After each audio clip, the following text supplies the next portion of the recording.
Welcome back. So political parties continue to campaign across the country ahead of the May 29 elections.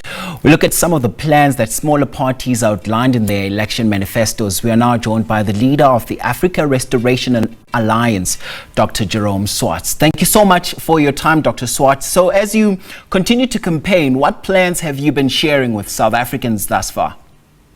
Thank you, sir. Thank you, and also to the audience. Good morning, I would say, before the afternoon starts. We've been speaking about, especially about the need for jobs in South Africa. We believe that's a big issue, with over more than 7.2 million people unemployed, and we are speaking about bringing 3 million jobs within 5 years into this country, and within 6 months, about 450,000 jobs. It seems like an impossible task, but there are practical solutions how to solve the problem. So we're speaking about the jobs. We're dealing with a crime issue in South Africa. We're probably one of the worst places in SA right now, and it affects the investment. It affects business. It affects tourism. So crime is one of the biggest issues. But when you sort out unemployment and you bring jobs to South Africa, the crime issue will go down, because many people involved with crime are people that are desperate for work, desperate for money, and so those are the couple of things of our manifesto rally. And of course, housing. We are speaking about housing, how to bring housing back to South Africa as well, and to the homeless and the backward areas. And here's the thing, you also just spoke about practical solutions insofar as dealing with things such as unemployment. Maybe just share some of those practical solutions with us today. Thank you. When you ask politicians, how do you bring jobs back? And I think that's the biggest issue. They always tell you investment, foreign investment.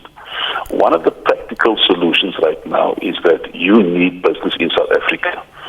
We've got 1.2 million active businesses. We know there's about 2 million or more than 2 million businesses registered, but we've got 1.2 million active businesses in South Africa. That gives an average of about 1.1 million to SARS per year. So the obvious issue is to get increased business. How do you increase business? There are more than 2,000 businesses for sale in South Africa. What you need to do as a government, from a government perspective, buy business that are closing, such as hotels, restaurants, franchises, farming initiatives. There are so many businesses for sale. The best thing for South Africa right now is to invest into itself, stay with a budget, and really to bring 450,000 jobs. And we work it out per province.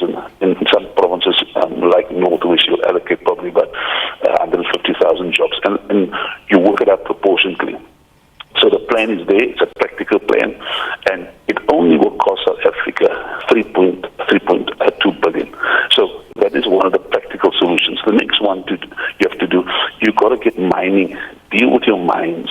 You probably could, if we have to nationalize some of the mines or buy some of the mines back from your corporates, you can easily bring 500,000 jobs.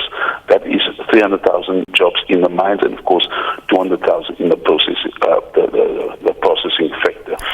That's one of the most practical ways to do jobs within the next year to 2 years. And also top of the agenda for most South Africans right now is the issue on crime in the country. What's your plan with crime?